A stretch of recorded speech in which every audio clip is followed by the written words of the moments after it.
1332 ಅಂತ ಹೇಳ್ತೀವಿ. ಅವರು ಆ ಕಾಲಘಟ್ಟದಲ್ಲಿ ವಿದ್ಯಾತೀರ್ಥರು ಮಹಾನ್ ತೇಜಸ್ವಿಯವರು. ಅವರು ಯೋಗದಲ್ಲಿ ಅವರಷ್ಟು ವಿದ್ಯೆಯನ್ನು ಯಾರು ಪಡೆದಿರಲ್ಲ. ಸೊ ಅವ್ರೇನ್ ಮಾಡ್ತಾರೆ ಅಂದ್ರೆ ಯಾರು ಮಾಡದಿರೋ ಒಂದೊಂದು ಕಾರ್ಯ ಮಾಡ್ತಾರೆ. ಸೊ ಅವರೇ ಮುಂದೆ ನಿಂತು ಒಂದು ಶಿಲ್ಪವನ್ನು ರಚನೆ ಮಾಡ್ತಾರೆ. ಸೊ ಒಂದು ಕಡೆ ಭಾರತಿ ಕೃಷ್ಣ ತೀರ್ಥರಿದ್ದಾರೆ, ಇನ್ನೊಂದು ಕಡೆ ವಿದ್ಯಾರಣ್ಯರಿದ್ದಾರೆ. ಕೋಯಿನ್ಸೈಡ್ ನೋಡಿ 36ರಲ್ಲಿ ನಮ್ಮ ವಿದ್ಯಾರಣ್ಯರೆಲ್ಲಿದ್ರು, ಹಂಪಿಯಲ್ಲಿದ್ದು ವಿದ್ಯಾನಗರ ಏನೋ ಸ್ಥಾಪನೆ ಮಾಡಿದ್ರು. ಸೊ ಹಂಪೆಯಿಂದ ಅವ್ರು ಬರ್ತಾರೆ, ಅಂದ್ರೆ ಹೊಯ್ಸಳನೂ ಇತ್ತು, ವಿಜಯನಗರ ಸಾಮ್ರಾಜ್ಯ ಸ್ಥಾಪನೆ ಮಾಡಿ ಅವ್ರು ನೇರ ಒಬ್ಬರದಲ್ಲಿಗೆ ಇಲ್ಲಿಗೆ ಬರ್ತಾರೆ. ವಿದ್ಯಾರಣ್ಯರು ಹಿಂದೆ ಪೂರ್ವಾಶ್ರಮದಲ್ಲಿರುವ ಮಾಧವ ಆಗಿ ನೆಕ್ಸ್ಟ್ ವಿದ್ಯಾರಣ್ಯರು ಒಬ್ಬರೇ ಇದ್ದಾರೆ. ಅವ್ರು ಯಾರು ಅಂದ್ರೆ ಕರ್ನಾಟಕ ಪ್ರತಿಷ್ಠಾಪನಾಚಾರ್ಯರೇ ಬಿಟ್ರೆ ಬೇರೆ ವಿದ್ಯಾರಣ್ಯ ಯಾರೂ ಇಲ್ಲ ಅಂತ. ಸೊ ಅದು ಕಾಪರ್ ಪ್ಲೇಟಲ್ಲಿ ಕೊಟ್ಟಿದ್ದಾರೆ. ಸೊ ಅವರು ಏನು ಮಾಡ್ತಾರೆ ಅಂದರೆ 500 ವರಹದ ಭೂಮಿಯನ್ನು ಫಸ್ಟ್ ದಾನ ಮಾಡ್ತಾರೆ.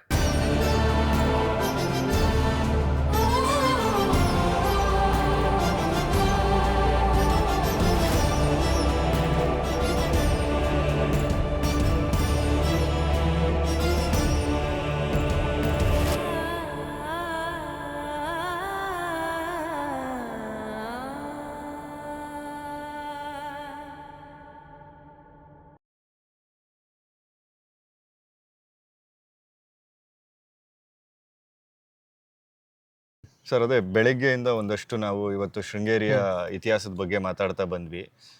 ಋಷ್ಯಶೃಂಗ ಗುರುಗಳಿಂದ ಶೃಂಗೇರಿನ ಹೆಸರು ಬಂತು ಅಂತ ತಿಳ್ಕೊಂಡ್ವಿ. ಅದಾದ್ಮೇಲೆ ಇದೇ ಜಾಗವನ್ನು ಗುರುತಿಸಿ ನಮ್ಮ ಶಂಕರಾಚಾರ್ಯರು ಬಂದು ಇಲ್ಲಿ ಶಾರದಾ ಪೀಠವನ್ನು ಸ್ಥಾಪಿಸಿದ್ರು ಅನ್ನೋದ್ರ ಬಗ್ಗೆ ತಿಳ್ಕೊಂಡ್ವಿ. ಇದಾಗಿ ಒಂದಷ್ಟು ವರ್ಷಗಳು ಅಂದರೆ ಒಂದು 10ನೇ ಗುರುಗಳಾಗಿ ವಿದ್ಯಾತೀರ್ಥರು ನಮಗೆ ಸಿಗ್ತಾರೆ ಇಲ್ಲಿ. ಸೊ ವಿದ್ಯಾತೀರ್ಥರ ಬಗ್ಗೆ ಒಂದಷ್ಟು ವಿಚಾರಗಳನ್ನ ನೀವು ಹೇಳಿದ್ರಿ. ಸೊ ನಮ್ಮ ಕರ್ನಾಟಕ ಸಾಮ್ರಾಜ್ಯಕ್ಕೆ ಕಾರಣಕರ್ತರಾದಂಥ ಆ ಟೈಮ್ ಲೈನಲ್ಲಿದ್ದಂತಹ ಇಲ್ಲಿಯ ಶಾರದಾ ಪೀಠದ ಪೀಠಾಧ್ಯಕ್ಷರ ಬಗ್ಗೆ ನಾವು ಮಾತಾಡ್ತಾ ಇದ್ವಿ. ಸೊ ಆ ವಿದ್ಯಾತೀರ್ಥರದು ಒಂದಷ್ಟು ವಿದ್ಯಾಶಂಕರ ದೇವಸ್ಥಾನ ಕೂಡ ನಾವು ನೋಡಿದ್ವಿ. ಅದಕ್ಕೆ ಸಂಬಂಧಪಟ್ಟಂಗೆ ನಾವು ಇಲ್ಲಿ ಚತುರ್ಮುಖ ದೇವಸ್ಥಾನ ಅಂತ ನೀವು ಇಲ್ಲಿ ಬಂದ್ವಿ. ಏನು ಸರ್ ಆ್ಯಕ್ಚುಲಿ ಇಲ್ಲಿದು ವಿಷಯ, ವಿದ್ಯಾತೀರ್ಥರ ಬಗ್ಗೆ ಹೇಳೋದಾದ್ರೆ ಏನು ಹೇಳುತ್ತೆ ನೋಡಿ. ಮುಮ್ಮಡಿ ಬಲ್ಲಾಳ ಏನಿದ್ದಾನೆ ಹೊಯ್ಸಳದ್ದು, ಅವನು ಆಳ್ವಿಕೆ ಮಾಡ್ಬೇಕಾರೆ ಅಂದರೆ ಅರ್ಲಿ 14th century ಅಂತ ಹೇಳ್ಬೋದು ನೀವು. ಸೊ ಆ ಕಾಲದಲ್ಲಿ ಶೃಂಗೇರಿ ಮಠದ ವ್ಯಾಖ್ಯಾನ ಸಿಂಹಾಸನವನ್ನು ಅಲಂಕರಿಸಿರೋದು ಯಾರು ಅಂದರೆ 10ನೇ ಪೀಠಾಧಿಪತಿಗಳಾಗಿರುವ ವಿದ್ಯಾತೀರ್ಥರು ಅಂತೇಳಿ. ಸೊ ನಾವು ಈಗಾಗಲೇ ವಿಷಯಗಳು ಮಾತಾಡಿದ್ವಿ. ಇದು ಶೃಂಗೇರಿ ಅಂದರೆ ಕೇವಲ ಮಠ ಅಲ್ಲ, ಅದು ವಿದ್ಯೆ ನೀಡುವ ಒಂದು ಮಠ ಆಗಿತ್ತು. ಸೊ ನೀವು ಸ್ಪೆಷಲೈಸೇಷನ್ ಅಂತ ಹೇಳ್ತೀವಲ್ಲ ಆ ಥರ. ಸೊ ಸ್ಕಾಲರ್ಸ್ ಎಲ್ಲ ಇಲ್ಲಿ ಹುಡ್ಕೊಂಬರ್ತಾ ಇದ್ರು ದಕ್ಷಿಣ ಭಾರತದ ಬೇರೆ ಬೇರೆ ಕ್ಷೇತ್ರದಿಂದ. ಉನ್ನತ ಮಟ್ಟದ ವ್ಯಾಸಂಗ ಅಥವಾ ನಿಮಗೆ ಇನ್ನೂ ಹೆಚ್ಚಿನ ವಿದ್ಯೆಯನ್ನು ಪಡಿಬೇಕು ಅಂದರೆ ಅವತ್ತಿಂದ ಇವತ್ತಿನವರೆಗೂ ಎಲ್ಲರೂ ಬರೋದು ಶೃಂಗೇರಿ ಮಠಕ್ಕೇನೆ. ಸೊ ಆ ಕಾಲದಲ್ಲಿ ಅಂದರೆ 10ನೇ ಪೀಠಾಧಿಪತಿಗಳಾಗಿರುವ ವಿದ್ಯಾತೀರ್ಥರು ಇಲ್ಲಿ ಮಠದ ಜಗದ್ಗುರುಗಳಾದಾಗ ಏಕಶಿಲಾನಗರ ಅಂದರೆ ಇವತ್ತಿನ ವಾರಂಗಲ್ ಅಂತ ಏನು ಹೇಳ್ತೀವಿ. ಸೊ ಅಲ್ಲಿಯ ಒಂದು ಮನೆಯ ಒಬ್ಬ ಬಾಲಕ, ಅವರಿಗೆ ಪೂರ್ವಾಶ್ರಮದಲ್ಲಿ ಅವರಿಗೆ ಹೆಸರು ಸೋಮನಾಥ ಅಂತ ಹೇಳ್ತಾರೆ. ಇದು ನಮ್ಗೆ ಗೊತ್ತಾಗುತ್ತೆ ಹೇಗೆ ಅಂದರೆ ಗುರುವಂಶ ಕಾವ್ಯ ಅಂತ ಒಂದು ಕಂಟೆಂಪರರಿ ರಿಸೋರ್ಸಸ್ ಅಂತ ಹೇಳ್ತೀವಿ ಕೃತಿಗಳು. ಸೊ ಅದರೊಳಗೆ ಬರೀತಾರೆ. ಸೊ ಅಲ್ಲಿ 2 ಜನ ಇರ್ತಾರೆ, ಅಣ್ಣ ತಮ್ಮ. ಅಣ್ಣನ ಹೆಸರು ಮಾಧವ ಅಂತ ಹೇಳಿ, ತಮ್ಮನ ಹೆಸರು ಅವರಿಗೆ ರಾಮನಾಥ ಅಂತ ಕರೀತಾರೆ. ಇನ್ನೊಂದು ಕಡೆ ಸೋಮನಾಥ ಅಂತ ಬರ್ತಿದ್ದಾರೆ. ಗುರುವಂಶ ಕಾವ್ಯದಲ್ಲಿ ಸೋಮನಾಥ ಅಂತ ಬರ್ತಿದ್ದಾರೆ. ಸೊ 2 ಜನ ಇರ್ತಾರೆ. ಸೊ ಅದರೊಳಗೆ ತಮ್ಮನಿಗೆ ಹೆಚ್ಚಿನ ವಿದ್ಯಾಭ್ಯಾಸ ಮಾಡಬೇಕು ಅಂದಾಗ ಅವರಿಗೆ ಒಲವಾಗಿದ್ದೆಲ್ಲಿಗೆ ಅಂದರೆ ಶೃಂಗೇರಿ ಮಠಕ್ಕೆ ಬರಬೇಕು. ಸೊ ಇಲ್ಲಿ ನಾನು ಇನ್ನೂ ಹೆಚ್ಚಿನ ವೇದವನ್ನು ಕಲಿಬೇಕು ಅಂತ ಅವರು ಮೊಟ್ಟ ಮೊದಲಿಗೆ ಇಲ್ಲಿಗೆ ಬರ್ತಾರೆ. ಸೊ ಇಲ್ಲಿ ಬಂದು ಅವತ್ತಿನ ಜಗದ್ಗುರುಗಳನ್ನು ಕಾಣ್ತಾರೆ. ಸೊ ಅವರಿಂದ ಅವರಿಗೆ ಇವರಲ್ಲಿರುವ ಏನು ವಿಶೇಷವಾದ ಗುಣ ಅವರಿಗೆ ಗೊತ್ತಾಗ್ತದೆ, ಆ ತೇಜಸ್ಸಿಂದ ಗೊತ್ತಾಗ್ತದೆ.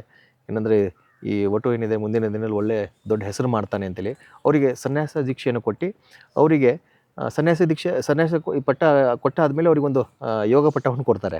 ಅಂದರೆ ಹೆಸರು ಚೇಂಜ್ ಆಗ್ತದೆ, ಅದು ಅವತ್ತಿಂದ ಇವತ್ತಿನವರೆಗೆ ನಡೀತಿದೆ.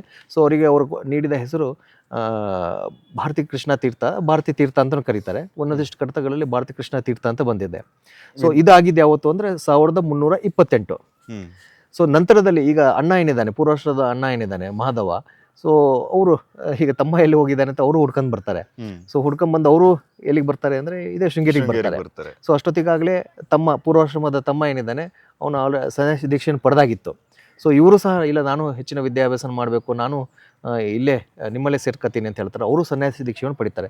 ಸೊ ನಮಗೆ ಮಠದ ಕಡತ ಇರ್ಬೋದು, ಗುರುವಂಶ ಕಾವ್ಯ ಇರ್ಬೋದು, ಶಿವತತ್ವ ರತ್ನಾಕರ ಇರ್ಬೋದು, ಕೆಳದಿನ ಉಪಯೋಜದಲ್ಲಿ ಇವೆಲ್ಲದರ ಬಗ್ಗೆ ನಮಗೆ ಮಾಹಿತಿ ಸಿಗ್ತದೆ. ಸೊ ಆ ದಾಖಲೆಯ ಪ್ರಕಾರ ಅವರು 1331ರಲ್ಲಿ ಅಂದರೆ 3 ವರ್ಷ ವ್ಯತ್ಯಾಸ ಆಯಿತು. 31ರಲ್ಲಿ ಅವರು ಸನ್ಯಾಸಿ ದೀಕ್ಷೆಯನ್ನು ಪಡೆದು ಅವರಿಗೆ ನೀಡುವ ಯೋಗ ಪಟ್ಟ ಅಂದರೆ ವಿದ್ಯಾರಣ್ಯರು ಅಂತೇಳಿ. ಸೊ ಪೂರ್ವಾಶ್ರಮದಲ್ಲಿ ಅವ್ರು ದೊಡ್ಡವರು, ಆದರೆ ಇಲ್ಲಿ ಸನ್ಯಾಸ ದೀಕ್ಷೆಯನ್ನು ಮೊದಲು ಪಡೆದಿರೋದ್ರಿಂದ ಇಲ್ಲಿ ತಮ್ಮ ಏನಿದ್ದಾರೆ ಜ್ಯೇಷ್ಠ ಸನ್ಯಾಸಿ ಆಗ್ತಾರೆ, ಇವರು ಸಣ್ಣವರು ಆಗ್ತಾರೆ. ಆದರೆ 28ರಲ್ಲಿ ಅವರಿಗೆ ಸನ್ಯಾಸಿ ದೀಕ್ಷೆ ಕೊಡಬೇಕಾದ್ರೆ ಅವರು ನಮ್ಮ ಮುಂದಿನ ಗುರುಗಳು ಅಂತೇಳಿ ಅವರು ತೀರ್ಮಾನ ಆಗೋಗಿರ್ತದೆ. ಸೊ ಇವರು ಕೇವಲ ಸನ್ಯಾಸಿ ಇರ್ತಾರೆ, ವಿದ್ಯಾರಣ್ಯರು. ಸೊ ಆ ಕಾಲಘಟ್ಟದಲ್ಲಿ ಅಂದರೆ ಇದು 1332 ಅಂತ ಹೇಳ್ತೀವಿ. ಅವರು ಆ ಕಾಲಘಟ್ಟದಲ್ಲಿ ವಿದ್ಯಾತೀರ್ಥರು ಮಹಾನ್ ತೇಜಸ್ವಿಯವರು, ಅವರು ಯೋಗದಲ್ಲಿ ಅವರಷ್ಟು ವಿದ್ಯೆಯನ್ನು ಯಾರು ಪಡೆದಿರಲ್ಲ. ಸೊ ಅವ್ರೇನ್ ಮಾಡ್ತಾರೆ ಅಂದ್ರೆ ಯಾರು ಮಾಡದಿರೋ ಒಂದೊಂದು ಕಾರ್ಯ ಮಾಡ್ತಾರೆ. ಸೊ ಅವರೇ ಮುಂದೆ ನಿಂತು ಒಂದು ಶಿಲ್ಪವನ್ನು ರಚನೆ ಮಾಡ್ತಾರೆ. ಆ ಶಿಲ್ಪ ರಚನೆ ಮಾಡಿದಾಗ ಅದರೊಳಗೆ ಅವರ ಶಿಲ್ಪನೂ ಅದರೊಳಗಿದೆ, ಅದ್ರ ಜೊತೆಗೆ ಅವರು ಸನ್ಯಾಸಿ ದೀಕ್ಷೆ ನೀಡುವ ಇಬ್ರು ಜನದ್ದು ಶಿಲ್ಪ ಅದ್ರಲ್ಲಿ ಕಾಣ್ಬೋದು. ಅದೇ ಚತುರ್ಮುಖ ವಿದ್ಯಾಧೇಶ್ವರ, ವಿದ್ಯಾ ಪ್ಲಸ್ ಮಹೇಶ್ವರ. ವಿದ್ಯಾ ಅಂದ್ರೆ ಯಾರು? ವಿದ್ಯಾತೀರ್ಥರು. ಸೊ ಅವರನ್ನ ಮಹೇಶ್ವರಿಗೆ ನಾವು ಹೋಲಿಸೋದು ಈ ನಮ್ಮ ಶೃಂಗೇರಿ ಮಠದಲ್ಲಿ ಪರಂಪರೆಯಲ್ಲಿದೆ. ಸೊ ಅದರ ಬಗ್ಗೆ ಮುಂದಿನ ಸಂಚಿಕೆಯಲ್ಲಿ ಹೇಳ್ತೀನಿ ನಿಮಗೆ. ಸೊ ಅಲ್ಲಿ ಏನ್ ಮಾಡಿದ್ದಾರೆ ಅಂದ್ರೆ ಮುಂಭಾಗದಲ್ಲಿ, ಅಂದ್ರೆ ಚತುರ್ಮುಖ ಅಂದ್ರೆ 4 ಮುಖ ಇದಾವೆ. ಸೊ ಮುಂಭಾಗದಲ್ಲಿ ಏನ್ ಮಾಡಿದ್ದಾರೆ, ವಿದ್ಯಾಶಂಕರರು ಅವರೇ ಅವ್ರ ಜೀವಿತ ಇದ್ದಾಗ ಅಂದ್ರೆ 1332 ಇದು.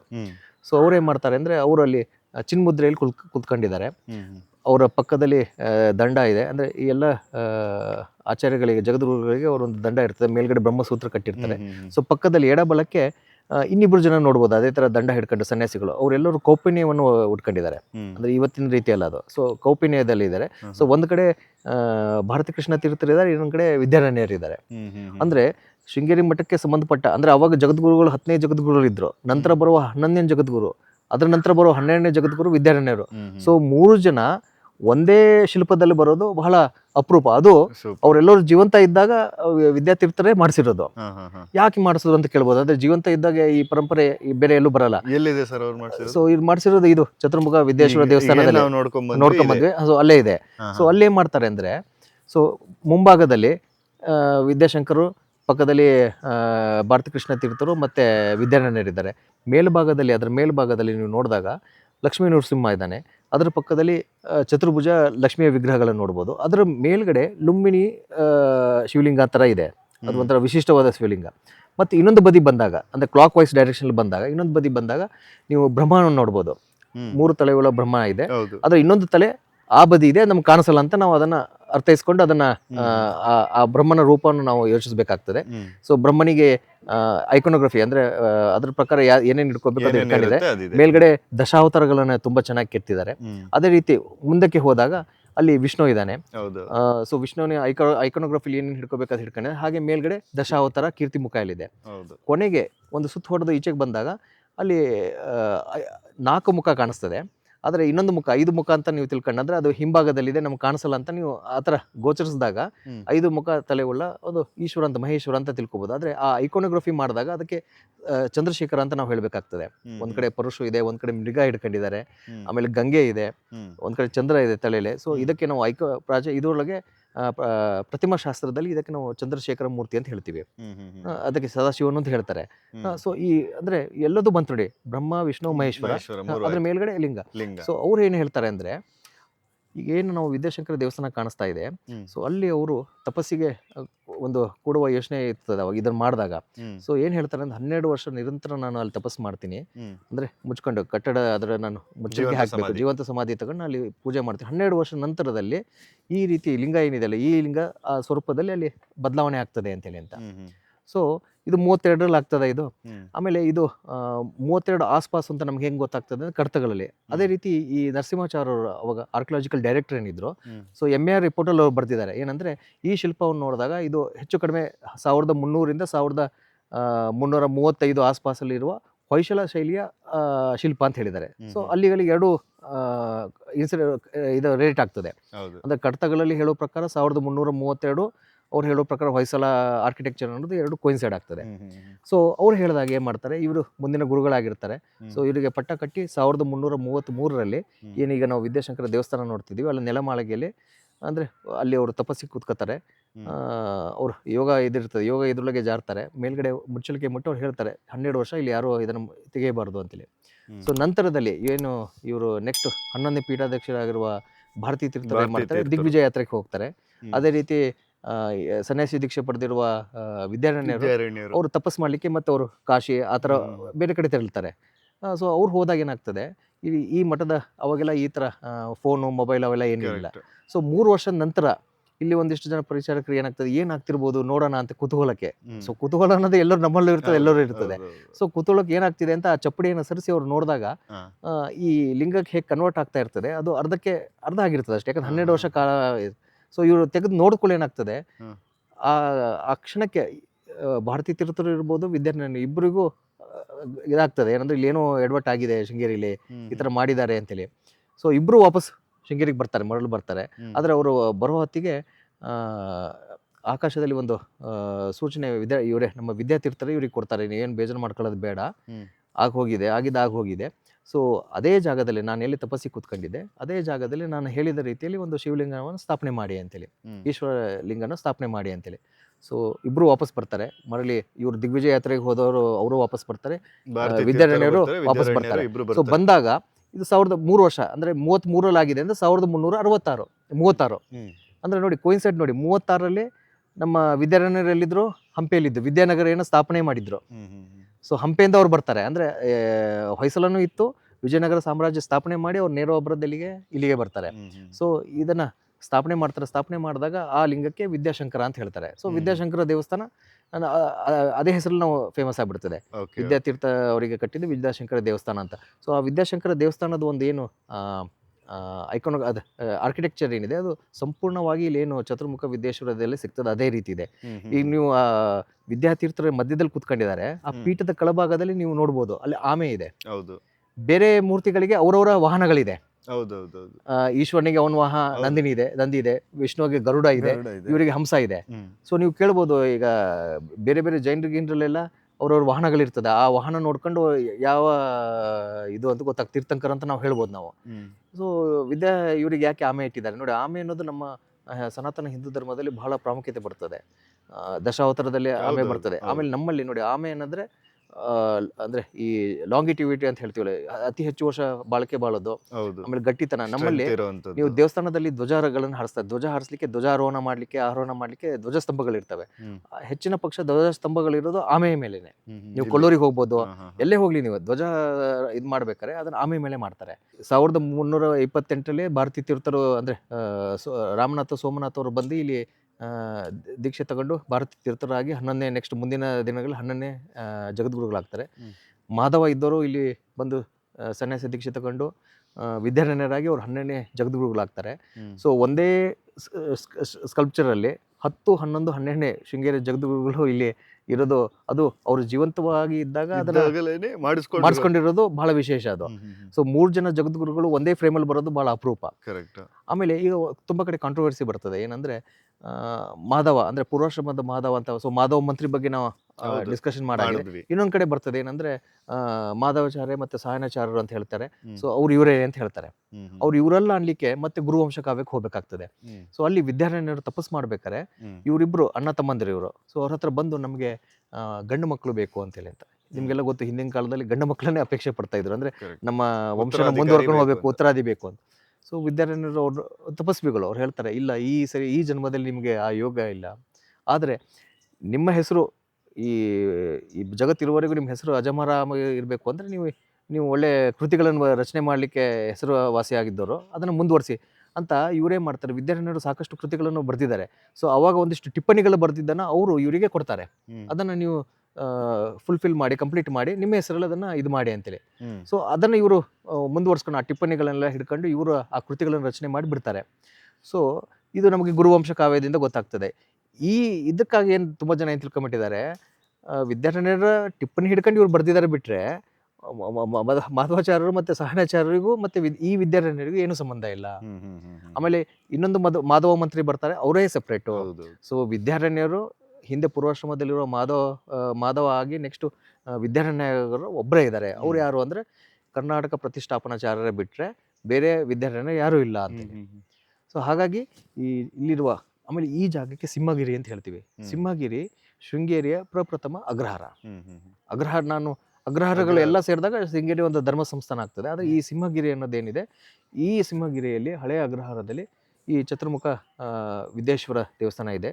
ಸೊ ವಿದ್ಯೇಶ್ವರ ಅಂದ್ರೆ ವಿದ್ಯಾ ಪ್ಲಸ್ ಮಹೇಶ್ವರ, ಸೊ ಚತುರ್ವಿದ್ಯೇಶ್ವರ ಅಂತೇಳಿ. ಸೊ ಇದಕ್ಕೂ ವಿದ್ಯಾಶಂಕರಿಗೂ ಬಹಳ ಅವಿನಾಭಾವ ಸಂಬಂಧ ಇದೆ. ಅದೇ ರೀತಿ ಇಲ್ಲಿ ವಿದ್ಯಾರಣ್ಯರ ಶಿಲ್ಪ ಇರೋದ್ರಿಂದ ಕರ್ನಾಟಕ ಸಾಮ್ರಾಜ್ಯಕ್ಕೂ ಬಹಳ ಆ, ಮಹತ್ವದ ಬೇಗ ವಿಷಯ. ಮಹತ್ವ ಪಡೆದಿರೋ ವಿಷಯ ಅಂತ ಹೇಳಿ. ಅಂದರೆ ಈ ಕರ್ನಾಟಕ ಸಾಮ್ರಾಜ್ಯ ವಿಜಯನಗರದ ಇತಿಹಾಸ ಓದ್ಬೇಕಾದ್ರೆ ನಾವು ಇಲ್ಲಿ ನಿಲ್ಲೇಬೇಕಾಗ್ತದೆ. ಯಾಕಂದರೆ ವಿದ್ಯಾರಣ್ಯರು ಅವ್ರ ಜೀವಿತಾವಧಿಯಲ್ಲಿ ಕೆತ್ತಿರುವಂಥ ಶಿಲ್ಪ ಅಂದರೆ ಅದು ಇಲ್ಲೇ ಇರೋದು. ಹಾಗಾಗಿ ನಾವು ಇಲ್ಲೇ ಬರಬೇಕಾಗ್ತದೆ. ನಾವು ಎಲ್ಲೆಲ್ಲೋ ವಿದ್ಯಾರಣ್ಯರು ನಾವು ಪೇಂಟಿಂಗ್ಗಳು ನೋಡ್ತೀವಿ, ಆದರೆ ಇಲ್ಲಿ ಜೀವಂತವಾಗಿದ್ದಾಗ ಅವ್ರು ಹೇಗಿದ್ರು ಅನ್ನೋದು ಒಂದು ಜೀವಂತ ಶಿಲ್ಪ ಇಲ್ಲಿರೋದ್ರಿಂದ ಸೊ ಇವೆಲ್ಲದಕ್ಕೂ ಕೊಂಡಿ ಅಂದರೆ ಇದೊಂದು ಬರ್ತದೆ. ಸೊ ಆ ಜಾಗದಲ್ಲಿ ಇವತ್ತು ನಾವೆಲ್ಲ ನಿಂತಿದ್ದೀವಿ. ಸೊ 10, 11, 12 ಜಗದ್ಗುರುಗಳು ಪೀಠದ ಈ ಶೃಂಗೇರಿ ಪೀಠದ ಜಗದ್ಗುರುಗಳ ಒಂದು ಶಿಲ್ಪವನ್ನು ನಾವು ಇಲ್ಲಿ ಕಾಣ್ಬೋದು ನಾವು. ಹಾಗಾಗಿ ಇದು ಬಹಳ ಪ್ರಾಮುಖ್ಯತೆ ಪಡೆದಿರುವ ಒಂದು ಈಗ ಶಿಲ್ಪ. ನಮಗೇನು ಫ್ರಂಟ್ ಅಲ್ಲಿ ಕಾಣುತ್ತೆ ಮುಂಭಾಗದಲ್ಲಿ, ಅಲ್ಲಿ ನಮಗೆ ವಿದ್ಯಾತೀರ್ಥರು, ವಿದ್ಯಾತೀರ್ಥರು ಮತ್ತೆ ಚಿನ್ಮುದ್ರೆಯಲ್ಲಿ ಕೂತ್ಕೊಂಡಿದ್ದಾರೆ. ವಿದ್ಯಾರಣ್ಯರು ಮತ್ತೆ ಭಾರತೀ ಭಾರತೀ ತೀರ್ಥರು ತೀರ್ಥರು ಕಾಣಿಸ್ತಾರೆ. ಇನ್ನ ಸುತ್ತ ಬ್ರಹ್ಮ ವಿಷ್ಣು ಮಹೇಶ್ವರ ಇದ್ದಾರೆ, ಮೇಲೆ ಶಿವಲಿಂಗ ಶಿವಲಿಂಗ. ಆ ಶಿವಲಿಂಗನೇ ಅಂದ್ರೆ ಅವ್ರು 12 ವರ್ಷ ಬಿಟ್ಟಿದ್ರೆ ಆ ಶಿವಲಿಂಗ ರೀತಿಯಲ್ಲಿ ಅದು ಪರಿವರ್ತನೆ ಆಗ್ತಿತ್ತು. ಸೊ 3 ವರ್ಷಕ್ಕೆ ಅವರು ಪರಿಚಾರಕರು ಎಡವಟ್ಟು ಮಾಡಿರೋದ್ರಿಂದ ಸೊ ಇವರು ಅವರ ಗುರುಗಳ ಆಜ್ಞೆಯಂತೆ ಇವ್ರು ಏನ್ ಮಾಡ್ತಾರೆ, ಒಂದು ಶಿವಲಿಂಗವನ್ನು ಸ್ಥಾಪನೆ ಮಾಡ್ತಾರೆ. ಆ ಶಿವಲಿಂಗಕ್ಕೆ ವಿದ್ಯಾಶಂಕರ ಅಂತ ಹೆಸರಿಡ್ತಾರೆ. ಈಗ ನಾವೇನ್ ವಿದ್ಯಾಶಂಕರ ದೇವಸ್ಥಾನದಲ್ಲಿ ನೋಡ್ತೀವಿ, ಅದು ಅವ್ರು ಪ್ರತಿಷ್ಠಾಪನೆ ಮಾಡಿದಂತ ಸೊ 10ನೇ ಜಗದ್ಗುರುಗಳ ಅಧಿಷ್ಠಾನ ಮಂದಿರ ಅಂತಾನೆ ಹೇಳ್ಬೋದು ನಾವು. ಈಗ ಅಕ್ಕಪಕ್ಕ ಸಾಕಷ್ಟಿದ್ದಾವೆ, ಸುರೇಶ್ವರಾಚಾರ್ಯರದಿಂದ ಹಿಡಿದು ಎಲ್ಲರದ್ದು ಇದೆ, ಎಲ್ಲ ಜಗದ್ಗುರುಗಳ ಅಧಿಷ್ಠಾನ ಮಂದಿರಗಳಿದೆ. ಸೊ ವಿದ್ಯಾಶಂಕರ ವಿದ್ಯಾತೀರ್ಥರ ಅಧಿಷ್ಠಾನ ಮಂದಿರ ಅಂತ ನಾವು ಹೇಳ್ಬೋದು. ಹಾಗಾಗಿ ಆಮೇಲೆ ಆರ್ಕಿಟೆಕ್ಚರ್ ಪಾಯಿಂಟ್ ಆಫ್ ವ್ಯೂ ಇಂದ ವಿದ್ಯಾಶಂಕರ ದೇವಸ್ಥಾನ ಸಾಕಷ್ಟು ಪ್ರಾಮುಖ್ಯತೆ ಪಡೆದಿದೆ ಅಂತ ನಾವು ನೀವು ಹೇಳ್ದಂಗೆ ಈ ತರ ಫ್ರಂಟ್ ಇವ್ರು 3 ಜನ ಇದ್ರೆ ಸುತ್ತ ಬ್ರಹ್ಮ ಬ್ರಹ್ಮ ವಿಷ್ಣು ಅದೇ ಮಹೇಶ್ವರ, ಫಾರ್ಮೆಟ್ ಮೇಲೆ ಅಲ್ಲಿ ಲಿಂಗ. Clock wise. ಸೊ ಇವರೆಲ್ಲರೂ ನಿಂತಿರೋದು ಬಂದು ಒಂದು ಕೂರ್ಮ ಅವತಾರ ಆಮೆಯ ಆಮೆ ಮೇಲೆ ಮೇಲೆ. ಇವ್ರು ನಿಂತಿರೋದು. ಆಮೆ ಡಿಸೈನ್ ನೀವು ನಮ್ಗೆ ಶಾರದಾ ಶಾರದಾ, ಪೀಠದ ಹತ್ರ ತೋರಿಸಿದ್ರಿ, ಹೆಂಗೆ ಏನಿದೆ, ಏನು ಅಂತ ಹೇಳಿ ಕರೆಕ್ಟ್. 6 ಜಾಗಗಳು ಮತ್ತೆ 4 ಒಳಗೆ ಹೋಗೋದಕ್ಕೆ ಜಾಗಗಳು ಅನ್ನೋದು ಎಲ್ಲ ಡಿಸ್ಕಸ್ ಮಾಡಿದ್ವಿ. ಸೊ ಅದು ಈಗ ಒಂಥರ ಇದು ಇದನ್ನ ರೆಫರೆನ್ಸ್ ಇಟ್ಕೊಂಡೆ ಅದನ್ನ ಭಾರತೀ ಮಾಡಿರೋದು. ತೀರ್ಥರು ವಿದ್ಯಾರಣ್ಯರು ಇದ್ರ ಮೇಲೆ ಅವ್ರು ಡಿಸೈನ್ ಮಾಡಿದ್ದಾರೆ ಅಂತ ಹೇಳಿ. ಸೊ ಅದಕ್ಕೆ ಮೂಲ ಪ್ರೇರಣೆ ಆಗಿರೋದು ಇಲ್ಲಿಂದಾನೆ. ವಿದ್ಯಾತೀರ್ಥರೇ ನಮ್ಗೆ ಮೂಲವಾಗಿ ಈ ಕಲ್ಪನೆಯನ್ನು ಸೃಷ್ಟಿಸಿ ಇಲ್ಲಿ ಇಟ್ಟೋಗಿದ್ರು. ನಂತರದ ಅವ್ರ ಶಿಷ್ಯಂದರು ಅದನ್ನ ಪೂರೈಸ್ತಾರೆ. ಇನ್ಸ್ಪಿರೇಷನ್ ಆಗಿ ತಗೊಂಡು ಸೊ ಒಂದು ವಿದ್ಯಾಶಂಕರ ಮಂಟಪ ಅಂತ ಮಾಡಿ ವಿದ್ಯಾಶಂಕರ ದೇವಸ್ಥಾನವನ್ನು ನಿರ್ಮಾಣ ದೇವಸ್ಥಾನ ಮಾಡ್ತಾರೆ. ಮಾಡಿ ಅದನ್ನ ಇದೇ ಕಾನ್ಸೆಪ್ಟ್ ಅಲ್ಲಿ ಮಾಡ್ತಾರೆ ಅಷ್ಟೇ. ಸೊ ಹಾಗಾದ್ರೆ ನಮ್ಗೆ ವಿದ್ಯಾಶಂಕರ ದೇವಸ್ಥಾನ ಇವತ್ತಿಗೂ ನಮ್ಗೆ ಅಲ್ಲಿ ಏನು ಆಂಟಿಕ್ ಎಲ್ಲರೂ ಬಂದು ಅಲ್ಲಿ ನೋಡ್ಕೊಂಡು ಹೋಗ್ತಾರೆ. ಕಾಣುವಂತ ಜಾಗ ಏನಿದೆ, ಸೊ ಅದಕ್ಕೆ ಒಂದು ಐಡಿಯಾ, ಒಂಥರ ಸ್ಕ್ರಿಪ್ಟ್ ಇದ್ದಂಗೆ ಇದು ಅಂತ ಹೇಳ್ಬೋದಾದ್ರೆ. ಅದಕ್ಕೆ ಪ್ರೇರಣೆ ಎಲ್ಲಿಂದ ಆಯ್ತು ಅಂದ್ರೆ ಇಲ್ಲಿಂದಾನೆ ಆಯ್ತು. ಇಲ್ಲಿಂದಾನೆ ಆಯ್ತು. ಆಮೇಲೆ ವಿದ್ಯಾಶಂಕರ ದೇವಸ್ಥಾನ ಅಲ್ಲೇ ಯಾಕೆ ಮಾಡಿದ್ರು ಅಂತ ನಾವು ನೋಡ್ಬೋದ್ರೆ, ಅಂದರೆ ಜಾಗ್ರಫಿಕಲ್ ಟರ್ಮ್ಸ್ ಆಫ್ ಇದರಿಂದ ನೋಡಿದ್ರೆ ನೀವು ನೋಡ್ಬೋದು, ಬಲಕ್ಕೆ ತುಂಗಾ ನದಿ ಹರಿತಾ ಇದೆ, ಹಾಗೆ ಮುಂದೆ ಬಂದು ಪೂರ್ವದಲ್ಲಿ ಅದು ಮತ್ತೆ ತಿರುವು ಪಡಿತದೆ, ಅಂದರೆ ಆ ವಾಟರ್ ಫ್ಲೋ ಕಡಿಮೆ ಆಗ್ತದೆ. ಸೊ ಪ್ರಶಸ್ತವಾದ ಜಾಗ ಅದು. ಆ ಬದಿಯಲ್ಲಿ ಅಮ್ಮನವರ ದೇವಸ್ಥಾನ. ಸೊ ಆ ದೇವಸ್ಥಾನನ ಅದೇ ಜಾಗನ ಅವರು ಹುಡುಕೋದು ಯಾರು ಅಂದರೆ ವಿದ್ಯಾತೀರ್ಥರೇ. ಸೊ ಆ ಜಾಗದಲ್ಲಿ ಅವರು ಒಂದು ಸುರಂಗ ಮಾಡ್ಕೊಂಡು ಅಲ್ಲಿ ನೆಲಮಾಳಿಗೆ ಮಾಡ್ಕೊಂಡು ಅಲ್ಲಿ ಅವರು ತಪಸ್ಸಿ ಕೂತ್ಕೋತಾರೆ, ಯೋಗ ಮುದ್ರೆಗೆ ಜಾರ್ತಾರೆ, ಮೇಲ್ಗಡೆ ಚಪ್ಪಡಿಗಳೆಲ್ಲ ಹಾಕಿ ಮುಚ್ತಾರೆ ಅದು. ಸೊ ಅದು ಸಹ ತಪೋಭೂಮಿನೇ ಅದು. ಅಂದರೆ ಒಂದು ಒಳ್ಳೆಯ ಜಾಗವನ್ನು, ಪ್ರಶಸ್ತವಾದ ಜಾಗವನ್ನು ಹುಡ್ಕೊಂಡು ಅವ್ರು ತಪಸ್ಸಿ ಕೂತ್ಕೋತಾರೆ.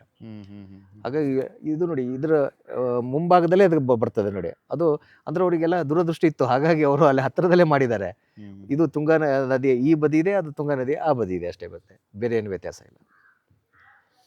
ಸೊ ಹಾಗಾದ್ರೆ ನಮ್ಗೆ ಈಗ ನಾವು ಬೆಳಿಗ್ಗೆಯಿಂದ ಮಾತಾಡಿದಂತ ಒಂದಷ್ಟು ವಿಷಯಗಳು, ನಾವು ವಿದ್ಯಾಶಂಕರ ದೇವಸ್ಥಾನ ಏನ್ ನೋಡಿದ್ವಿ, ಆ ವಿದ್ಯಾಶಂಕರ ದೇವಸ್ಥಾನ ಹುಟ್ಟೋದಕ್ಕೆ ನಾವು ಈ ಚತುರ್ಮುಖ ದೇವಸ್ಥಾನ ಅಂತ ಇಲ್ಲೇನಿದೆ, ಸೊ ಇಲ್ಲಿಂದ ರೆಫರೆನ್ಸ್ ಆ ಸೊ ದೇವಸ್ಥಾನ ಇಲ್ಲಿಗೆ ಬಂದು ನಾವು ಅಲ್ಲಿಗೆ ಹೋದಾಗ ನಮಗೆ ಸಂಪೂರ್ಣವಾದ ಮಾಹಿತಿ ಅರ್ಥ ತಿಳಿಯುತ್ತದೆ. ನಾವು ತುಂಬಾ ಜನ ಏನ್ ಮಾಡ್ತೀವಿ, ವಿದ್ಯಾಶಂಕರಕ್ಕೆ ಬಂದು ಹೋಗ್ಬಿಡ್ತೀವಿ, ಬಿಟ್ರೆ ಈ ತರ ಒಂದು ಚತುರ್ಮುಖ ವಿದ್ಯೇಶ್ವರ ದೇವಸ್ಥಾನ ಇದೆ ಅಂತಾನೆ ತುಂಬಾ ಜನ ಗೊತ್ತಿಲ್ಲ. ಸೊ ಇದನ್ನು ನೋಡಿ ಅಲ್ಲಿ ಹೋದಾಗ ನಮಗೆ ಸಾರ್ಥಕತೆ ಆಗ್ತದೆ. ಸರ್ ಅದೇ ಈಗ ನಾವು ಈಗ ಚತುರ್ಮುಖ ದೇವಸ್ಥಾನ, ನಮ್ಮ ವಿದ್ಯಾಶಂಕರ ದೇವಸ್ಥಾನ ಇವೆರಡರ ನಡುವಿನ ಸಂಬಂಧಗಳನ್ನ ಚರ್ಚೆ ಮಾಡಿದ್ವಿ. ಇದ್ರ ನಡುವೆನೇ ನೀವು ಒಂದಷ್ಟು ಈ ಜಾಗದ ಬಗ್ಗೆ ನಾವು ಮಾತಾಡ್ಬೇಕಾದ್ರೆ, ಈ ಅಗ್ರಹಾರ, ಇಲ್ಲಿ ಸುಮಾರು ಅಗ್ರಹಾರಗಳೆಲ್ಲ ಸೇರಿ ಒಂದು ದೊಡ್ಡದು ಒಂದು ವಿದ್ಯಾ ಕೇಂದ್ರ ತರ ಆಗಿತ್ತು ಅಂತ ಅಂದ್ರಿ. ಸೊ ಈ ವಿದ್ಯಾರಣ್ಯಪುರ ಅಂತಾನೆ ಇಲ್ಲೊಂದು ಅಗ್ರಹಾರನ ಮಾಡಿದ್ದಾರೆ, ಸೊ ವಿದ್ಯಾರಣ್ಯದ ಹೆಸರಲ್ಲಿ. ಸೊ ಅದು ಮೋಸ್ಟ್ಲಿ ಹಿಂದೆ ವಿದ್ಯಾರಣ್ಯ ಅಗ್ರಹಾರ ಅಂತ ಇತ್ತೇನೋ, ಈಗಲೂ ಅದೇ ಹೆಸರಿದೆ. ಅಗ್ರಹಾರ ಅಂತಾನೆ, ವಿದ್ಯಾರಣ್ಯಪುರನ ಅದು ವಿದ್ಯಾರಣ್ಯಪುರ ಆಗಿದೆ, ವಿದ್ಯಾರಣ್ಯಪುರ ಅಗ್ರಹಾರ ಅಂತ ಕರಿಬಹುದು. ಸೊ ಆ ವಿದ್ಯಾರಣ್ಯಪುರ ಅಗ್ರಹಾರದ ಬಗ್ಗೆ ಹೇಳೋದಾದ್ರೆ ಏನ್ ಹೇಳಿ? ನೋಡಿ, ವಿದ್ಯಾರಣ್ಯರು ಈಗಾಗಲೇ ನಾನು ಹಿಂದಿನ ಸಂಚಿಕೆಯಲ್ಲಿ ಹೇಳಿದ್ದೀನಿ, ವಿದ್ಯಾರಣ್ಯರು ತಮ್ಮ ಕೊನೆಯ ಅವಧಿಯನ್ನು ಕಳೆದಿದ್ದು ವಿದ್ಯಾನಗರಿಯಲ್ಲಿ, ಅಂದರೆ ಇವತ್ತಿನ ಏನು ಹಂಪಿಯಲ್ಲಿ. ಸೊ 1386ರಲ್ಲಿ ಅವರು ವಿದೇಹ ಮುಕ್ತಿಯನ್ನು ಪಡಿತಾರೆ. ಸೊ ಆವಾಗ ಕರ್ನಾಟಕ ಸಾಮ್ರಾಜ್ಯದ ಚಕ್ರವರ್ತಿ ಆಗಿದ್ದು ಎರಡನೇ ಹರಿಹರ. ಸೊ ಅಲ್ಲಿ ಅವರು ವಿಧೇಯ ಮುಕ್ತಿ ಆದಮೇಲೆ ಅವರು ಹೋಗಿಂತ ಮುಂಚೆ ಮುಂದಿನ ಯಾರು ಪೀಠಾಧಿಪತಿ ಅಂತ ಹೇಳಿರ್ತಾರೆ. ಸೊ ಇವರು ವಿಧೇಯ ಮುಕ್ತಿ ಆಗ್ತಿದ್ದಂಗೆ ಅವರು ನೆಕ್ಸ್ಟ್ ಪೀಠಾರೋಹಣ ಮಾಡ್ತಾರೆ. ಅಲ್ಲಿ ವಿಧೇಯ ಮುಕ್ತಿ ಆದಮೇಲೆ ವಿದ್ಯಾನಗರಿಯಲ್ಲಿ ಅವ್ರ ಸಲುವಾಗಿ ಏನೇನು ಮಾಡಬೇಕು ಅವೆಲ್ಲವನ್ನು ವಿರೂಪಾಕ್ಷ ಮಂದಿರದ ಹಿಂಭಾಗದಲ್ಲಿ ಅವರಿಗೆ ಸಂಬಂಧಪಟ್ಟ ಒಂದು ಮಂದಿರ ಮಾಡಿದ್ದಾರೆ ಅಂಥೇಳಿ ಈಗ ವಿಜಯನಗರದ ಪರಿಸರದಲ್ಲಿ ಸಾಕಷ್ಟು ಜನ ಇತಿಹಾಸಕಾರರು ಅದ್ರ ಬಗ್ಗೆ ಮಂಡನೆ ಮಾಡಿದ್ದಾರೆ. ಸೊ 86ರಲ್ಲಿ ಆಗ್ತದೆ. ಇವೆಲ್ಲ ಕಾರ್ಯಗಳನ್ನು ಪೂರೈಸಿಕೊಂಡು ಗುರುಗಳ ಮೂಲಸ್ಥಾನ ಯಾವುದು? ಜಗದ್ಗುರುಗಳ ಮೂಲಸ್ಥಾನ ಶೃಂಗೇರಿ. ಸೊ ಶೃಂಗೇರಿ ಪೀಠಕ್ಕೆ ಬರಲೇಬೇಕು. ಸೊ ಮುಂದಿನ ವರ್ಷ ಅಂದರೆ 1387ರಲ್ಲಿ ಎರಡನೇ ಹರಿಹರ ರಾಯರು ಇಲ್ಲಿಗೆ ಬರ್ತಾರೆ. ಸೊ ಇಲ್ಲಿಗೆ ಬಂದಾಗ ವಿದ್ಯಾರಣ್ಯರ ಮೇಲೆ ಏನಾದ್ರು ಒಂದು ಮಾಡಬೇಕಲ್ಲ ಅವರಿಗೆ. ಸೊ ಈ ಮಠಕ್ಕೆ ಸಾಕಷ್ಟು ಕೊಟ್ಟಿದ್ದಾರೆ. ಸೊ ಆದರೆ ವಿದ್ಯಾರಣ್ಯರು ಅಂದರೆ ಈ ಕರ್ನಾಟಕ ಸಾಮ್ರಾಜ್ಯದ ಚಕ್ರವರ್ತಿಗಳಿಗೆ ಅವಿನಾಭಾವ ಸಂಬಂಧ. ಯಾಕಂದರೆ ಅವ್ರ ಹೆಸರಿಂದನೇ ಅವರು ಸಾಮ್ರಾಜ್ಯ ಶುರು ಆಗಿದ್ದು ಅಂತ ಅವ್ರು ಹೇಳ್ತಾ ಇದ್ರು. ಆದರೆ ವಿದ್ಯಾರಣ್ಯರು ಯಾವತ್ತೂ ಮಠಕ್ಕೆ ಸೇರಿದ್ದು ಅಂತ ಹೇಳ್ತಾ ಇದ್ರು. ಸೊ ಅವಾಗ ಅವ್ರು ಏನು ತೀರ್ಮಾನ ಮಾಡ್ತಾರೆ ಅಂದರೆ ಮತ್ತೆ ಒಂದಿಷ್ಟು 500 ವರಹದ ಭೂಮಿಯನ್ನು ತೆಗೆದುಕೊಂಡು ಒಂದು ಅಗ್ರಹಾರವನ್ನು ರಚನೆ ಮಾಡೋಣ ಅಂತೇಳಿ. ಅಗ್ರಹಾರ ಹೇಗಿರಬೇಕು ಅಂದರೆ ಅಗ್ರಹಾರ ವಿದ್ಯಾರಣ್ಯರ ಹೆಸರಲ್ಲಿರಬೇಕು, ಆದರೆ ಬೇರೆ ಅಗ್ರಹಾರ ಥರ ಇರಬಾರ್ದು ಅಂತೇಳಿ. ನಾನು ಹಿಂದೆ ಹೇಳ್ತಾ ಇದ್ದೆ, ಅಗ್ರಹಾರದಲ್ಲಿ ವಿದ್ವಾಂಸರು ಬರಬೇಕು ಅಂದರೆ ಬೇರೆ ಬೇರೆ ಕಡೆಯಿಂದ ತರಿಸ್ತಾ ಇದ್ರು ಅಂತೇಳಿ. ಬೇರೆ ಬೇರೆ ಗೋತ್ರದ ವಿದ್ವಾಂಸರು, ಬೇರೆ ಬೇರೆ ವೇದಗಳನ್ನು ಪಾರಂಗತ ಮಾಡಿರುವ ವಿದ್ವಾಂಸರು, ಸೊ ಸ್ಪೆಷಲೈಸೇಷನ್ ವಿದ್ವಾಂಸರು ಕರೆಸ್ತಾ ಇದ್ರು. ಸ್ಕಿಲ್ಸ್ ಯಜುರ್ವೇದ, ಸಾಮವೇದ, ಅರ್ಥವೇದ ಎಲ್ಲದರೊಳಗೆ ಸ್ಕಿಲ್ಸ್ ಬೇರೆ ಬೇರೆ ವೇದಗಳಲ್ಲಿ ಇದು ಮಾಡಬೇಕು. ಸೊ ದೇಶದ ಬೇರೆ ಬೇರೆ ಕಡೆಯಿಂದ ಕರೆಸ್ತಾ ಇದ್ರು. ಸೊ ಅವಾಗ ಏನ್ ಮಾಡ್ತಾರೆ, ಈ ವಿದ್ಯಾರಣ್ಯಪುರ ಅಗ್ರಹಾರ ರಚನೆ ಮಾಡಿದಾಗ ಒಂದು ಕಾಪರ್ ಪ್ಲೇಟ್ ಇನ್ಸ್ಕ್ರಿಪ್ಷನ್ ಈ ಮಠಕ್ಕೆ ಅವರು ಕೊಡ್ತಾರೆ. ಯಾರು? ಎರಡನೇ ಹರಿಹರ. ಸೊ ಅದಕ್ಕೆ ವಿದ್ಯಾರಣ್ಯಪುರ ಗ್ರ್ಯಾಂಟ್ ಅಂತಾನೆ ನಾವು ಕರಿತೀವಿ, ಅಂದ್ರೆ ಇಂಗ್ಲೀಷಲ್ಲಿ. ಸೊ ಈ ಮೈಸೂರು ಆರ್ಕಿಯಾಲಜಿಕಲ್ ರಿಪೋರ್ಟಲ್ಲಿ ಅದಕ್ಕೆ ವಿದ್ಯಾರಣ್ಯಪುರ ಕಾಪರ್ ಗ್ರ್ಯಾಂಟ್ ಅಂತ ಕರಿತೀವಿ. ಸೊ ಅದು ಕಾಪರ್ ಪ್ಲೇಟಲ್ಲಿ ಕೊಟ್ಟಿದ್ದಾರೆ. ಸೊ ಅವರು ಏನು ಮಾಡ್ತಾರೆ ಅಂದರೆ 500 ವರಹದ ಭೂಮಿಯನ್ನು ಫಸ್ಟ್ ದಾನ ಮಾಡ್ತಾರೆ. ಯಾವ ರೀತಿ ಅವರು ಇದು ಮಾಡ್ತಾರೆ ಅಂದರೆ 500 ವರಹದ ಭೂಮಿಯನ್ನು 100 ವೃತ್ತಿಯಾಗಿ ವಿಂಗಡಣೆ ಮಾಡ್ತಾರೆ. ವೃತ್ತಿ ಅಂದರೆ ಲ್ಯಾಂಡ್ ಹೋಲ್ಡಿಂಗ್ ಅಂತೇಳಿ, ಒಂದು ಭೂಮಿಯ ಒಂದು ಹೋಲ್ಡಿಂಗ್. ಅಂದರೆ ಈಗ ನಾವು ನಮ್ಮ ಹತ್ರ ಗದ್ದೆ ಇದೆ, ತೋಟ ಇದೆ ಅಂತ ಹೇಳ್ತೀವಲ್ಲ, ಸೊ ಅದಕ್ಕೆ ಇದಕ್ಕೆ ಒಂದು ವೃತ್ತಿ ಅಂತ ಹೇಳ್ತೀವಿ. ಅಂದರೆ 500 ವೃತ್ತಿಯನ್ನು ಡಿವೈಡೆಡ್ ಬೈ 100 ಮಾಡಿ, ಅಂದರೆ ಎಷ್ಟಾಗ್ತದೆ? ಒಂದು ವೃತ್ತಿಗೆ ಎಷ್ಟಾಗ್ತದೆ? 5 ವರಹಗಳ ವ್ಯಾಲ್ಯೂ ಆಗ್ತದೆ. ಆ 100 ವೃತ್ತಿಯಲ್ಲಿ 4 ವೃತ್ತಿಯನ್ನು ದೇವಸ್ಥಾನಕ್ಕೆ ಬಿಡ್ತಾರೆ. ಯಾವ ದೇವಸ್ಥಾನಕ್ಕೆ? ವಿದ್ಯಾಶಂಕರ ದೇವಸ್ಥಾನಕ್ಕೆ 4 ವೃತ್ತಿ ಬಿಡ್ತಾರೆ. ಇನ್ನು ಉಳಿದಿದ್ದೆಷ್ಟು? 96. ಆ 96ಅನ್ನ 106 ವಿದ್ವಾಂಸರಿಗೆ ನೀಡ್ತಾರೆ, ದಾನ ನೀಡ್ತಾರೆ. ಅಂದರೆ ಒಬ್ಬೊಬ್ಬರಿಗೆ 4.5 ವರಹ ಅಷ್ಟು ಬೆಲೆ ಬಾಳುವ ಜಾಗವನ್ನು ಕೊಡ್ತಾರೆ. ಆಮೇಲೆ ಈ 106 ಜನ ಯಾರು ಅಂದರೆ 106 ಜನ ವಿದ್ವಾಂಸರು, ಬೇರೆ ಬೇರೆ ಗೋತ್ರದವರು, ಬೇರೆ ಬೇರೆ ಪಾಂಡಿತ್ಯ ಹೊಂದೋರು. ಅವರನ್ನು ಬೇರೆ ಬೇರೆ ಈ ಭಾರತ ದೇಶದ ಬೇರೆ ಬೇರೆ ಕಡೆಯಿಂದ ತರಿಸಿ ಅವರಿಗೆ ವಿದ್ಯಾರಣ್ಯಪುರದಲ್ಲಿ ಅವರಿಗೆ ನೆಲೆ ಮಾಡುವ ಒಂದು ಕಾರ್ಯಕ್ಕೆ ಮುಂದಾಗ್ತಾರೆ. ಯಾರು? ಎರಡನೇ ಹರಿಹರ ರಾಯ. ಅಂದರೆ ನಾನು ಆಗ್ಲೇ ಹೇಳಿದ್ದೆ, ಜನಗಳು ಪ್ರತ್ಯೇಕವಾಗಿ ಗುರುಸ್ಕೊಂಡವರು ಕರೆಸ್ತಾರೆ. ಎಲ್ಲ ರೀತಿಯಲ್ಲಿ ಅವ್ರಿಗೆ ಕರ್ಕೊಂಡ್ಬಂದು, ಅಂದ್ರೆ ಒಂದು ಕಾಸ್ಮೋಪಾಲಿಟನ್ ಹಬ್ ಅಂತಾನೆ ಹೇಳ್ಬೋದು. ಈಗ ಹೇಗೆ ಈಗ ನಮ್ಮ ಇವತ್ತಿನ ದೊಡ್ಡ ವಿಶ್ವವಿದ್ಯಾಲಯದಲ್ಲಿ ನೀವು ಭಾರತದ ಮೂಲೆ ಮೂಲೆಗಳಿಂದ ಅಲ್ಲಿ ಸ್ಕಾಲರ್ಸ್ ಆಗಿ ಬಂದಿರ್ತಾರೆ, ಅದೇ ರೀತಿ ಇವರು ಆ ಕಲ್ಪನೆ ಅವಾಗಲೇ ಮಾಡಿದ್ರು. ಕೆಲವು ಕೋರ್ಸ್ಗಳು ಕೆಲವು ಯೂನಿವರ್ಸಿಟಿ ಬಿಟ್ಟರೆ ಇನ್ನೆಲ್ಲೂ ಇರಲ್ಲ ಸಬ್ಜೆಕ್ಟ್ಸ್ಗಳು. ಅದನ್ನ ರಿಸ್ಕ್ ತಗೊಂಡು ಇದನ್ನ ಹೇಳ್ಬೇಕು, ಇದನ್ನ ಕಲಿಸ್ಬೇಕು ಅಂತ, ಬಿಕಾಸ್ ಅವ್ರ ಘನತೆ ಅದು. ಆ ರಥ ವಿದ್ಯಾರಣ್ಯಪುರ ಅಗ್ರಹಾರ ಮಾಡೋದಷ್ಟೇ ಅಲ್ಲ, ವಿದ್ಯಾರಣ್ಯಪುರ ಅಗ್ರಹಾರದಲ್ಲಿ 106 ವಿವಿಧ ಗೋತ್ರ, ವಿವಿಧ ಪಾಂಡಿತ್ಯವನ್ನು ಹೊಂದಿರುವ ಬ್ರಾಹ್ಮಣನ ಕರ್ಕೊಂಬಂದು ನೆಲೆ ಓಡಿಸ್ತಾರೆ. ಅದು ಇಂಪಾರ್ಟೆಂಟು. ಅಗ್ರಹಾರ ಕೊಡೋದು ಎಲ್ಲರೂ ಮಾಡ್ತಾರೆ, ಆದರೆ ಈ ರೀತಿಯ ಒಂದು ಅಗ್ರಹಾರದಲ್ಲಿ ಈ ಥರ ದೊಡ್ಡ ವಿದ್ವಾಂಸರು ಕರ್ಕೊಂಬರೋದಿದೆಯಲ್ಲ, ಅದು ತುಂಬ ದೊಡ್ಡ ಕೆಲಸ ಅದು. ಆಮೇಲೆ ಅವರಿಗೆ ಅದೇ ರೀತಿ ವೃತ್ತಿಗಳನ್ನು ಕೊಡ್ತಾರೆ. ಸೊ 4.5 ಒಬ್ಬರವರಿಗೆ 4.5 ಗದ್ಯಾನದಷ್ಟು ವೃತ್ತಿಗಳನ್ನು ಕೊಡ್ತಾರೆ. 4 ವೃತ್ತಿನ ದೇವಸ್ಥಾನಕ್ಕೆ ಬಿಡ್ತಾರೆ. ಅಂದರೆ ಒಂದು ವೃತ್ತಿಗೆ 5 ಅಂದರೆ 20 ಗದ್ಯಾನಷ್ಟು ವರಮಾನ ಬರುವ ಇದನ್ನು ಅವ್ರಿಗೆ ಕೊಡ್ತಾರೆ. ಸೊ ಹರಿಹರ ಎರಡನೇ ರಾಯರ ಕಾಲದಲ್ಲಿ ಇವೆಲ್ಲ ವರಮಾನಗಳು ನೀವು ಸೇರಿಸಿದಾಗ 3003 ವರಹಗಳ ಒಂದು ಸೀಮೆಯಾಗಿ ಹೋಗ್ತದೆ ಇದು. ಸೊ ಅದ್ರ ಬಗ್ಗೆ ನಾವು ಆಲ್ರೆಡಿ ಚರ್ಚೆ ಮಾಡಾಗಿದೆ. ಸೊ ಈ ರೀತಿಯ ಒಂದು ಅಗ್ರಹಾರವನ್ನು ಸ್ಥಾಪನೆ ಮಾಡ್ತಾರೆ ಯಾರು? ಎರಡನೇ ಹರಿಹರ ರಾಯರು, ಅವರ ವಿದ್ಯಾರಣ್ಯರ ಹೆಸರಲ್ಲಿ. ಹಾಗಾಗಿ ಆ ಕಾಲದಲ್ಲಿ ಇಲ್ಲಿ ಬಂದು ಸೇರಿದಾಗ ವಿವಿಧ ಕ್ಷೇತ್ರದಿಂದ ಬಂದಿದ್ದವರು ವಿದ್ಯಾರಣ್ಯಪುರದಲ್ಲಿ ಸಿಗ್ತಿದ್ರು ಅಂತ. ಒಂದೊಂಥರ ಈಗ ಬೆಂಗಳೂರು ಹೇಗೆ ಕಾಸ್ಮೋಪಾಲಿಟನ್ ಹಬ್ ಆಗಿದೆ ಇವತ್ತು, ಭಾರತದ ಎಲ್ಲ ಮೂಲೆಯದವ್ರು ಹೆಂಗೆ ಬೆಂಗಳೂರು ಸಿಗ್ತಾರೆ, ಸೊ ಆವಾಗಿನ ಕಾಲದಲ್ಲಿ ಭಾರತದ ಎಲ್ಲ ಮೂಲೆಯ ವಿದ್ವಾಂಸರು ನಿಮಗೆ ವಿದ್ಯಾರಣ್ಯಪುರದಲ್ಲಿ ಸಿಗ್ತಿದ್ರು. ಈ ಆಂಜನೇಯ ದೇವಸ್ಥಾನದ ಪಕ್ಕದಲ್ಲಿ ಒಂದು ಶಾಸನ ನಿಲ್ಲಿಸಿರ್ತಾರೆ. ಈ ಶಾಸನ ಆಲ್ಮೋಸ್ಟ್ ಎಲ್ಲ ಕಡೆ ರೀಡ್ ಆಗಿದೆ. ಆದರೆ ಯಾಕೆ ಇಂಪಾರ್ಟೆಂಟು ಅಂದರೆ ಇದರೊಳಗೆ ಶೃಂಗೇರಿ ಮಠ ಹಾಗೂ ಹೊಯ್ಸಳ ಹಾಗೂ ಕರ್ನಾಟಕ ಸಾಮ್ರಾಜ್ಯ ಅಥವಾ ಏನು ವಿಜಯನಗರ ಅಂತ ಕರೀತಾರೆ, ಇವು ಮೂರ ಮಧ್ಯೆ ಇರುವ ಲಿಂಕನ್ನು ಎತ್ತಿ ತೋರಿಸುವ ಒಂದು ಶಾಸನ ಅಂತ ಹೇಳ್ಬೋದು. ನಮಗೆ ಇಂಪಾರ್ಟೆಂಟ್ ಬರೋದೇನು ಅಂದರೆ ಈ ಶಾಸನದಲ್ಲಿ ಇನ್ನೊಂದು ಹೆಣ್ಣಿನ ಹೆಸರು ಬರ್ತದೆ. ಅದು ಯಾರು ಅಂದರೆ ಅಲುಪರಾಣಿ ಅಂತೇಳಿ. ಅಲುಪರು ಅಂದರೆ ಬಾರ್ಕೂರಿಂದ ಆಳ್ವಿಕೆ ಮಾಡ್ತಿರ್ತಾರೆ. ಅವಳು ಯಾರು ಅಂದರೆ ಕಿಕ್ಕಾಯಿ ತಾಯಿ ಅಂತ ಹೇಳ್ತೀವಿ, ಅಥವಾ ಅವಳಿಗೆ ಒಂದೊಂದು ಶಾಸನದಲ್ಲಿ ಚಿಕ್ಕಾಯಿ ತಾಯಿ ಅಂತ ಹೇಳಿದ್ದಾರೆ, ಒಂದೊಂದು ಕಡೆ ಕೃಷ್ಣಾಯಿ ತಾಯಿ ಅಂತ ಹೇಳಿದ್ದಾರೆ. ಅದೇ ಬಲ್ಲಪ್ಪ ದಂಡನಾಯಕ ನೋಡಿ, ಅವನು ಯಾರಿಗೆ ನೆಂಟೆ ಆಗಬೇಕು, ಅವನ ಶಾಸನಗಳು ಸಿಕ್ಕಾಪಟ್ಟೆ ಸಿಗ್ತದೆ. ಕೋಲಾರ ಭಾಗದಲ್ಲಿ, ಬೆಂಗಳೂರು, ತುಮಕೂರು ಆ ಭಾಗದಲ್ಲಿ ಸಿಗ್ತದೆ. ಪ್ರಪಂಚ ಕಂಡ ಮಹಾನ್ ನಗರ ಕರ್ನಾಟಕ ಸಾಮ್ರಾಜ್ಯ ಅಂತ ಏನು ಕರೀತಾ ಇದ್ದೀವಿ, ಆ ಸಾಮ್ರಾಜ್ಯಕ್ಕೆ ಬುನಾದಿ ಹಾಕಿದಂತ ಜಾಗ ಶೃಂಗೇರಿ. ಅವರೆಲ್ಲ ಹೇಳೋದೇನೆಂದ್ರೆ ವಿದ್ಯಾರಣ್ಯರು ಆ ಕಾಲಘಟ್ಟದಲ್ಲಿ ಜಗದ್ಗುರುಗಳಿಲ್ಲ. ಹೌದು, ಜಗದ್ಗುರುಗಳು ಇರಲಿಲ್ಲ, ಆದರೆ ಸನ್ಯಾಸಿ ಇದ್ರು. ಅವರಿಗೆ ಸನ್ಯಾಸಿ ದೀಕ್ಷೆ ಕೊಟ್ಟಿದ್ದರು. ಮತ್ತು ಶೃಂಗೇರಿಯ 10ನೇ ಜಗದ್ಗುರುಗಳು. ತುಂಬಷ್ಟು ಶಾಸನಗಳು ನೋಡ್ಬೋದು. ರಾಜಾದಿರಾಜ ಹರಿಹರ ಬುಕ್ಕರಾಯರು, ಇವರಿಗೇನು ಟೈಟಲ್ ಕೊಡ್ತಾರೆ, ರಾಜಾದಿ ರಾಜಗುರು, ಕರ್ನಾಟಕ ಸಿಂಹಾಸನ ಪ್ರತಿಷ್ಠಾಪನಾಚಾರ್ಯ ಅಂತ. ನೋಡಿ, ನಾನು ಅವಾಗ ಹೇಳಿದಲ್ಲ 1346ರ ಶಾಸನ ಅಂಥೇಳಿ. ಸೊ ಇದೇ ಶಾಸನ ಅದು. ಈ ಶಾಸನನೇ ನಮಗೆ ಸಾಕ್ಷಿ ಕರ್ನಾಟಕ ಸಾಮ್ರಾಜ್ಯ ಇತ್ತು ಅಂತೇಳಿ. ಆಮೇಲೆ ಅದು ಹೇಗೆ, ಅದರ ಹಿಂದೆ ಹೇಗೆ ಅವರೆಲ್ಲ ಕರ್ನಾಟಕ ಸಾಮ್ರಾಜ್ಯದ ಉದಯ ಹೇಗಾಯಿತು, ಅದಕ್ಕೆ ಯಾರ್ಯಾರು ಕೈ ಜೋಡಿಸಿದ್ರು, ಎಲ್ಲದೂ ಇದ್ರ ಗೊತ್ತಾಗ್ತದೆ.